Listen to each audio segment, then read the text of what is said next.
Okay, hello internet. Sorry, our intro video there wasn't working, but we are live here on Ask Wildman, an open Q&A produced by Wildman Web Solutions. My name is Miles Bassett, and me and my team jump on here live streaming to Facebook, LinkedIn, and YouTube every week to answer your questions. So if you have any questions about technology, marketing, small business, or if you just want to ask us how our day is going, please jump in here. We will be watching the comments live.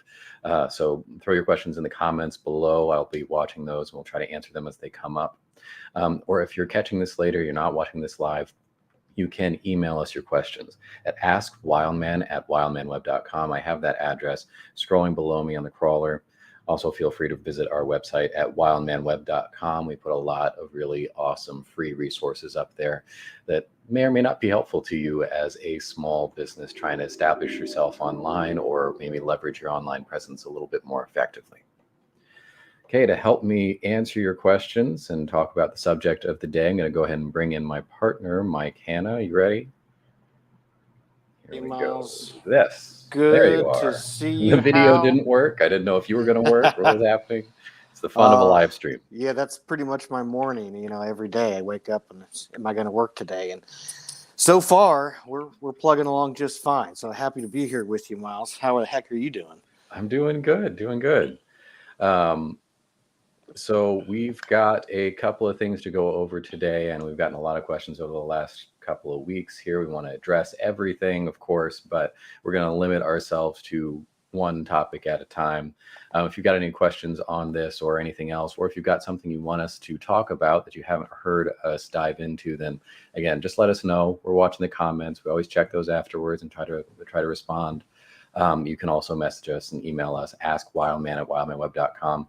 And usually we just end up using that content for next week's show anyway. So hopefully we get all of that information out there for you. Today, I want to talk about this newfangled invention called email. Yes, that's the evolution of the snail mail, the U.S. postal system. You can now send mail, electronic mail, through the internet. I kid. Of course, this is one of the older elements of the internet, one of the first things that we really all started using as internet users. But people are too quick to write it off nowadays, especially in conversations about email marketing. A lot of modern technologies and modern advertising platforms are built on emails, and there's still a whole lot that you can do to be effective in email marketing.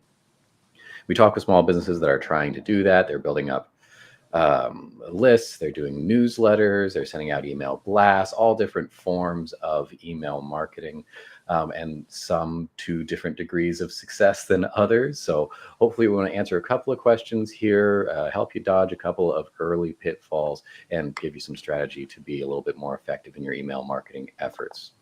Sound like a plan, Mike? Sounds like fun to me, Miles. All right. So I wanted to start off on the technical side of this. Of course, that is my specialty on the tech side of the house here at Wildman Web Solutions. But we have talked with a couple of clients and prospects here in the not so distant past, some very recently, that are trying to either get a little bit more success out of their email campaigns or just start one to begin with. And there are some technical hurdles to overcome very quickly at the very top of starting an email marketing campaign that I want to make sure that you don't fall prey to these problems. The first one, I think, is just going to be using an email marketing tool. In the early days of email marketing, we would create these email layouts out of HTML. It was basically like building a mini website. It was the same languages, the same technologies. We're building an email. So instead of building a web page, and then we would send that code out through an email client to someone else. And that's how you could get the cool looking emails that weren't, just text, dear so-and-so, text block, sincerely me. And, you would get the formatted emails sent to you that look more like documents or PDFs, and you could do a lot more with it, embed buttons and all the things you could normally do with a website. So that was kind of the beginning of more email marketing, is building out these HTML templates. I still see people doing it like that today. I think that is It's kind of a weird choice today because it's just so much work. It's so much more difficult to edit the content and do so regularly. So if you're putting out an email once a week, that's a ton of work to build out this thing and send it out. Not to mention, email clients have gotten a lot better. Their spam filters have gotten a lot better. And so if you are sending out these mass emails like that, it's pretty likely that spam filters are going to catch you up in that they're going to identify you as spam or someone trying to market to them, and you're going to get caught up in some filter along the way. A lot of them are so confident now that people doing that kind of mass emailing from a private account are spam that they won't even put you in their spam folder. They'll just delete you right off the bat. So that user won't see you. And if you say, hey, check your spam folder, it's not even going to be there. So the way that I recommend getting around that is just to use a modern email marketing tool. There's plenty of them out there. There's no need to reinvent the wheel here. You just got to pick the tool that's best for you. There's big common ones. You may recognize something like Constant Contact or MailChimp. These are both tools that we use with our clients to get them set up. Helps you to build complex, robust emails very easily. You can set up automations, you can schedule things out, you can get analytics on who opens your emails and who clicks on it. People can easily unsubscribe from that list, so you don't have to manually manage your email list. People can automatically subscribe to that list as well. So again, you don't have to manually manage it. And there's technology behind those platforms that lets them send these emails out in bulk and not get caught in spam filters. The idea being there, if I send something out from my email, miles@wildmanweb.com, out to 1,000 people, that's going from one person out to 1,000. That's one email, a one-to-one communication over to 1,000 different people. So email clients will see that one message being sent out to a massive group of people and flag that as something that's probably spam, someone's trying to market to them, or may even be malicious. Email marketing tools like Constant Contact, MailChimp, and others set this up so you're not sending from the same account. There's all sorts of masked accounts and different routing that goes through there. So it looks like more of a one-to-one communication, something more like I email Mike here. And it's less likely to get caught up in spam filters. So there's a lot of great benefits to using these tools. It's easier to put out regular, good quality content. It's easier to manage your list. You're less likely to get caught up in spam filters. You're less likely to actually spam people and piss people off because they can't unsubscribe from your list effectively. And overall, it's just going to improve the performance of your email marketing campaign. I've got a couple of other technical tips and tricks I want to throw out there, but first, I want to let Mike jump in here. Any thoughts or questions? Anything I missed on just the tool usage there? No, I think you hit on something really important there towards the end, where on the marketing side we call it personalization, and it's really a major trend in email marketing right now, and it's been made possible through two things: through all the data that companies have collected on their lists and on their customers, but also these tools that you're talking about that allow us to, I can literally put in the subject line, "Hey Miles, how are you doing today?" and personalize it directly to you. So when it comes to your email, it does look like somebody just sent you an email one-to-one instead of you being on a list of 1,000 people. And so not only is you made the great point, not only does that get us through the spam filters, which have intensified, especially since on the Apple platforms, since they put their privacy protections in through email. But I mean, just think about it from a marketing standpoint and psychological standpoint. If somebody says your name, right? If you're in a crowd of people and somebody yells, "Hey Miles," you're probably, sorry if that was a little loud, I didn't mean to actually yell. You're probably going to turn around, right? If you're in a crowd of people and somebody says, "Hey, you want to buy this thing?"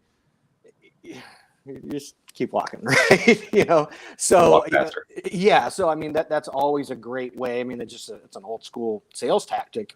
You're trying to sell to somebody, use their name over and over again, because every time you use their name, you get their attention, and they clue in a little bit more to what you're actually saying. So same thing with this, with personalizing emails not only in the subject line and using people's names, but in the content itself is really a big breakthrough, if you will, that a lot of people who are having a lot of success in email are doing today. And then just one more thing I wanted to add to what you were saying here, Miles.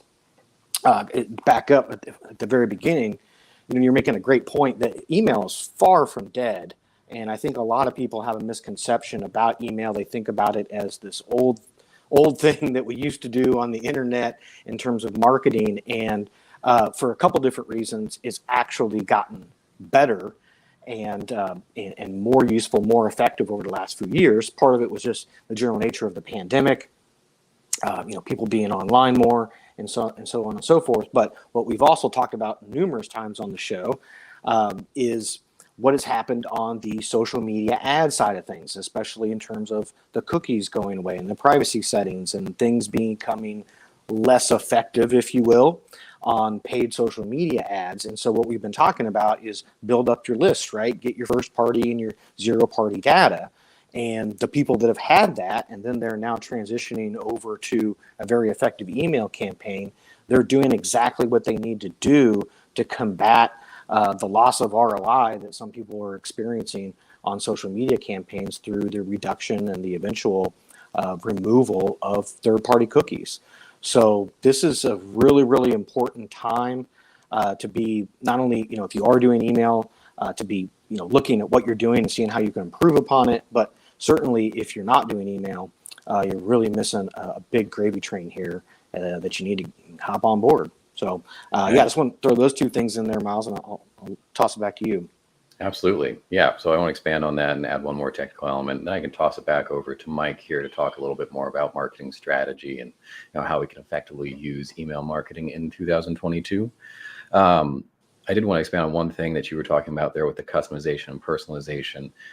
Yes, these emails sent out from these tools are really more akin to one-to-one email. So it's not just me sending something out to 1,000 people where I have no choice but to say, hey, general population, or hey, all of you people that may be getting this email, because I'm saying the same thing to everyone. With these new tools, we can have it set up more like a one-to-one kind of email, and technically it is structured that way. The idea is that you're not getting caught up in spam filters or spamming people, but it also opens up the door to personalize and contextualize, where we can put in these variables that are like, hey, this person's name, or hey, this person's company, and put that in the email so it seems more like it's just a one-to-one communication from me directly to you. But you can also set up different lists as well. So for example, we here at Wildman Web Solutions offer a ton of different kinds of services that may or may not overlap from one client to another. We can manage email marketing campaigns, we build websites, we do custom software. It's a lot of different things, and all of our customers may not want to hear about all of those different things. And so we can create different lists of people who are interested in social media, people who are interested in marketing services, people who are interested in mobile apps, and send emails specifically to them about the thing that they are actually interested in and wanting to hear more about. So it's not just setting up as a one-to-one, but you can segment your audience in even more detailed ways just to make your email marketing that much more effective. And that way you're not trying to sell something to someone that is not interested, or something that's not relevant to them. The best sales tactics are just the ones that put something in front of someone that they already want anyway, and you're just saying, here you go. So yeah, that's an important distinction to throw out here, and a very useful marketing tactic to use in email marketing campaigns. I want to hit one more technical thing that would keep your email from even getting to someone in the first place, no matter what you do or what tool you're using.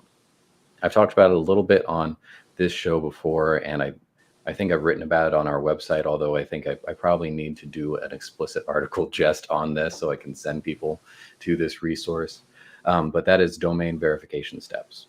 There's a couple of steps that you can take that most people don't take when you register a domain for the first time. And by domain, I mean the URL of your website. So we've got wildmanweb.com or yoursite.com, whatever that is. People will just go to GoDaddy or Google or Namecheap or something. They buy the domain, they get it pointed to their website, and they're done. Mhm. There's a couple of other settings that you can throw in there that basically verifies to the powers that be that you are who you say that you are. You are the actual owner of this domain, you're the owner of this website, and anything sent from this domain is in fact coming from you, who is a real person and not a Russian bot. Um, these settings are the SPF setting, the DMARC setting, that's DMARC, and the DKIM. That sounds very technical on there. They're all just different kinds of settings you can throw into your domain. It's really pretty easy. These are all just text, so it's copy and paste.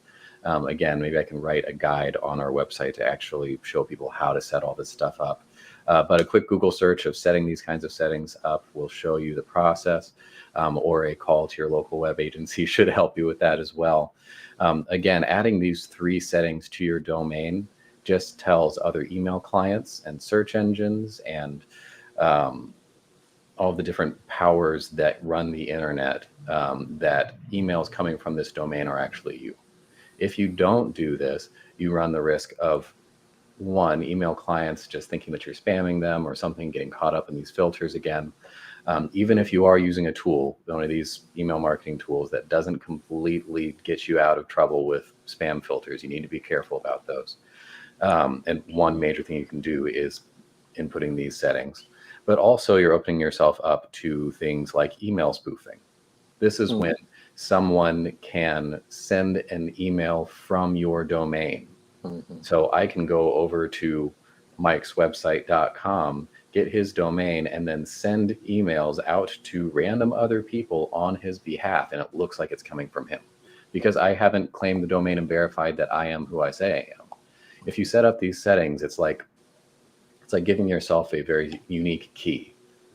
And so I can't come in without that key, without those settings, and say, yeah, I'm with this domain. I can send stuff out on its behalf. Yeah. That's something that people don't even know about. They don't see it coming. And then unless your clients happen to complain to you saying, hey, someone's sending stuff out on your behalf, and I don't think it's you, then you might not even know that this is happening. We've seen that happen a couple of times where someone comes in and we discover that upon further investigation when we were just working with them to, get a new website set up or hosting or something. This can really hurt you in that it will damage your domain authority. Domain authority is something that we measure in a lot of our SEO campaigns. It's also very important to not get caught up in these email blacklists. So one thing that can happen if you are spamming a lot of people, you're sending out a bunch of crap from your email account, is that these blacklists pop up and email clients can say, hey, look, anything that I've been getting from this domain has been bad. It's looked malicious. It's looked spammy. We're going to add them to this list and share that with the internet. And any other email clients that use that list will know not to accept your emails. And that's not because you were doing anything wrong or your email marketing was bad or that you were spamming anyone in particular, but someone else got a hold of your domain, started spoofing that domain and sending out a bunch of crap on your behalf, and now you're on a blacklist. You wonder why people aren't opening your emails or why your email marketing isn't working. It could be because you didn't put these settings in place and someone is using your domain for reasons other than your own. So it's a really quick and easy thing to add in there. It sounds really technical up front with SPFs and DMARC settings and whatnot, but it's really easy. Really just takes a couple of minutes to do, and it will keep all of that from happening. It'll make sure that you have the best chance possible of getting through someone's spam filter and ending up in the inbox of the person you're trying to communicate in the first place. If you have any questions on any of that, again, reach out. We're happy to point you in the right direction, if not help you more directly. But I did want to pull away from my nerdy soapbox here, talking about the tech side, and talk a little bit more about the strengths of email marketing, and maybe some tips and tricks that our customers can use if they're wanting to get into email marketing. Mike, that is absolutely your strength, so I'm going to pass it over to you. Yeah, thanks, Miles. And that was a really good, important point there about the domain. Let's get into a little bit of strategy and tactics real quick. So first of all, the thing that people always ask is how often should we be sending out our emails? And so let's just kind of start there. And we have to start first with what kind of content are we working with? I mean, everything goes back to that. How strong is my content? How much do people actually care about what I'm saying? And that is going to heavily dictate how, not only how effective we are, but how many times we're going to be able to put something in front of somebody. Generally speaking, though, if you're doing an email campaign, I mean, we tell most of our clients that we want to shoot for once a week, at least every other week, unless it's a super long buying funnel type of a business, something that is 5, 10, 15 years long buying funnel, then you can maybe resort back to once a month. But for something with a really quick buying funnel, if you're in e-commerce or something like that, really the more the better is the answer. I mean, the greatest email marketers in the world, they send out an email every single day. They have to send out their newsletter every day, but they're the best in the world. So, it goes back to people really like and enjoy reading their emails. That's why they open them every single day. They click on it and they often buy stuff, right? And so if we can't get somebody to enjoy, reading what we're putting out there, then obviously the more times we send it to them, it's going to just piss them off more and more. So, the first thing to do is, just like we're doing with any other kind of social media campaign or any kind of marketing campaign, is we want to come up with, what is important messaging wise to say to our customers, our audience, however you want to think about it. And then let's make a plan. Let's make an actual schedule or a calendar of how we're going to lay this out and how we're going to talk to them. And if we do that, then we can always be making sure that we have something important to say to them, and we're not just posting or sending out a newsletter or sending out an email for the sake of hitting, hey, we said we had to do one every week, right? That's the trap that we don't want to get into. We don't want to get into the trap of let's throw something together and send it out just because we said we were going to have to do something this week. That's how you're going to get people to unsubscribe. That's how you're going to get people to stop opening it and certainly stop reading it and clicking on it and converting, which is, of course, the main goal of any email campaign. So, we always want to think reverse engineer what is the most important thing to the audience, to the client, and not what is the most important thing to us, right? The most important thing to us is probably selling something to somebody, but that's probably the least important thing to them. When somebody's looking to open an email, they want value. We always define that as something that is informative, it's educational, or it's entertaining. And, this is when you want to certainly utilize the jab, jab, jab, right hook principle, and meaning that you want to give at least 3 times as much value before you ask somebody to buy something.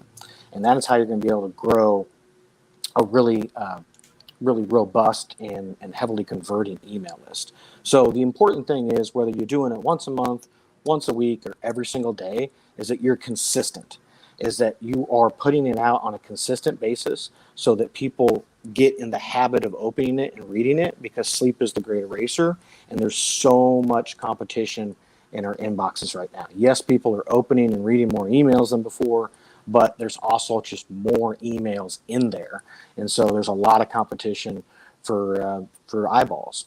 So speaking of open rates, that's something that has gotten skewed a little bit over the last 12 months or however long it's been. I forget, since especially Apple's privacy protections went into place. And so open rates aren't necessarily completely something you want to disregard at this point, but they don't have the same critical data that we used to think about as. So right now we want to look at clicks and we want to look at conversions. Those are still great data points that we can really understand how well our audience is receiving our messages. The open rate, like I said, you still definitely want to take a look at that, because the open rate is something that what we used to say is the open rate is the measure of success. And if your open rate is falling, then you need to change what you're saying, or you're doing it too much or you're too little. Today, I would say that is more the click rate and the conversion rate. So just keep that in mind. But some things that you want to consider if your click rate and conversion rate isn't where you want it to be, or if you're just starting out and you're figuring out, how do I make this email list work, is first of all, the quality of your contacts, okay? As much as possible, we want this to be people that have opted in directly, people that have opted in through our website, people that have opted in store, that they are willingly signing up through a text message platform, whatever it is, to receive these. The second best way to do it is through customer data, people that have already done business with us. We don't want to waste a lot of time with people who either we buy a list from, or are inactive, or aren't really in our target demographic. It may make some sense to, let's make the list as big as we can, but actually that's going to make your list ineffective. And you want to get rid of people on your list that aren't engaging as quick as possible, and just really kind of trim the fat on your list, and really try to keep that to people who are either in the middle of your funnel or the bottom of your funnel, obviously, or who have opt-in or have already bought something from you. The other thing that we want to make sure that we're doing is we're checking the topics and the quality of what we're saying, but also the way that we're delivering it is super important. So a lot of this goes into the subject line. We talked a little bit about personalization earlier, but there's all kinds of different ways that we can tweak a subject line in order to make it not only get through spam filters, but be able to be opened by more people, but also the right people. There's also design elements. Are you going to use a plain text? Are you going to use HTML? Are you going to use video? There's all kinds of different options now, as Miles was talking about with the different platforms, that we don't just have to send a standard plain looking email anymore. We can make it very unique, very jazzy, if you will, very exciting. But that may not be what your audience is into, so obviously you have to take that into consideration, and of course test these things. And then the other big factor that we find in success is length of email, in terms of the actual words. And again, this is always something that you're going to want to be testing and looking at your data and making sure that it's going in the right direction. But it depends on your audience, and it depends on what you're saying, right? Some people are going to want more, some people are going to want less, and those three things right there are something that we're always tweaking and we're always trying to make better, even if it is a successful email campaign. So first thing is, make sure our list is solid. Make sure that the topic and the quality of content that we're putting out there is reverse engineered to something that the audience is interested in and that we're not interested in. Be consistent in how you're, the frequency and when you're putting things out. And then check your delivery methods. Check your subject matter, your subject line, and the style in which you are presenting it. Because all of those are going to go into the ingredients of what's going to make either a successful email marketing campaign or a not so successful email marketing campaign.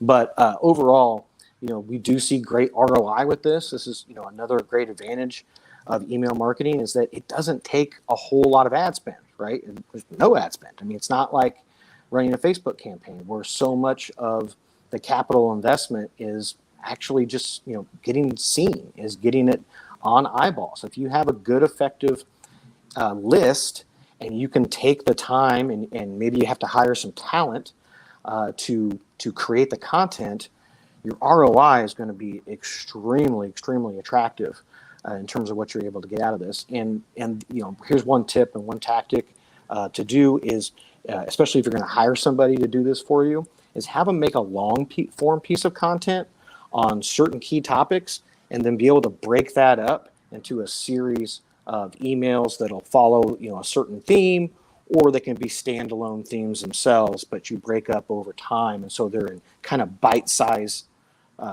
pieces that somebody can take off of maybe a really complex topic that you're trying to tackle. And so that could be a blog, that could be a podcast, that could be a live show like we do here every week, that could be a YouTube channel. But if you have some sort of key source long form piece of content, it's really, really easy then to take that and to chop it up into bits and pieces that people can digest easily in email. So that's really my tips and tactics, I guess. Miles, if you have anything you want to add to that, or follow-up question, be happy to address it. But that's pretty much it in a nutshell.